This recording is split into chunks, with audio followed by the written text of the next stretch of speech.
Hi, I'm Sherrod Brown, U.S. Senator from the great state of Ohio, a state with a long, long tradition with steel workers and paper workers and glass workers and chemical workers, all of whom make up the USW today. Thank you for participating in this year's convention. A special hello to the dozens of Ohioans there today. And thank you to Leo Gerard. I've known Leo for many, many years. He's one of the finest labor leaders in our country in the last 50 years. And along with George Becker, is one of the finest USW leaders ever. Thank you also to Dave McCall, head of the Ohio USW. David took over that job during one of the toughest times for steel in Ohio. He's still doing the outstanding job leading this proud union that we knew he would. I understand there's a strong Canadian USW contingent. I wear on my lapel a canary pin coming from a steelworker, designed by a steelworker in Western Canada, given to me by a steelworker in Lorain, Ohio during Workers' Memorial Day.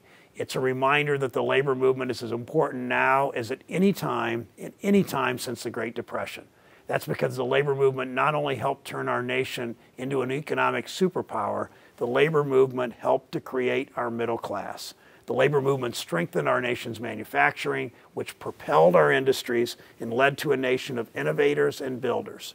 But despite labor's role in fostering our prosperity and security, the labor movement is under incredible and vicious attack. We see it with legislative threats to workers' rights and collective bargaining in Ohio, in Wisconsin, and across the country. We see it with a trading system that has outsourced our jobs, divided our communities, devastated our workers and our families. For too long, our trade policy has not made manufacturing a priority, nor has it put our workers first. Let's not forget that there is nothing free about free trade. Just ask Ohioans who've seen hundreds of thousands of manufacturing jobs lost over the last decade or so. There's nothing free about billions of dollars in trade deficits with our trading partners like China. So what do we do when workers' rights are being threatened in state legislatures? What do we do when China tilts the playing field in their favor over North American manufacturing? We stand up and we fight back. In Ohio, a law recently passed strips away the right of public employees to collectively bargain. 230,000 signatures were needed to put a referendum, a recall of the law on the ballot this November. Ohio's unions worked together with many others to get 1.3 million. We exceeded the required number by more than 1 million signatures, far and away a record in our state.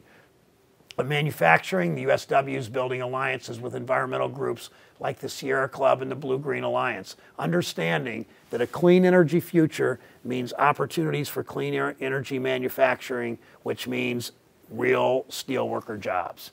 Good paying jobs that pay benefits and make communities prosperous. Over the past 3 decades, manufacturing has gone from 25% of our GDP, shrunk down to 11% of our GDP. In banking and financial services, at the same time, went from 11% of our GDP almost double that to 21.5%. Clean energy manufacturing is critical to begin to rebalance that equation. For many of you, it means building a clean energy infrastructure throughout North America with jobs that pay more on average, significantly more than service jobs, and have strong multiplier effects to create other jobs. And that's where strong trade enforcement makes a difference.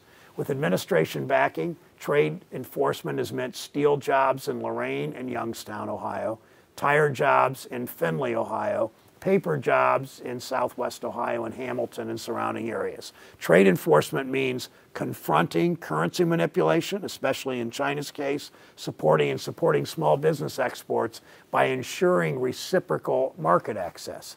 It means a trade policy that creates opportunities for our businesses, our manufacturing workers, our union workers. It rebuilds our communities. It strengthens our middle class.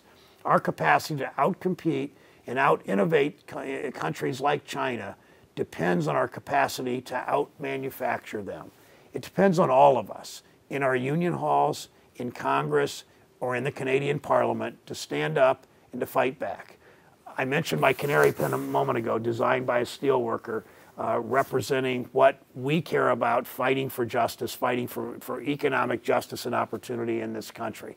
The canary in the cage, taken down into the mines 100 years ago when the government didn't seem to care much and the unions weren't strong enough, symbolized that it's never easy to forget what we've lost. We should never forget what we've won, what we stand for, and whom we fight for.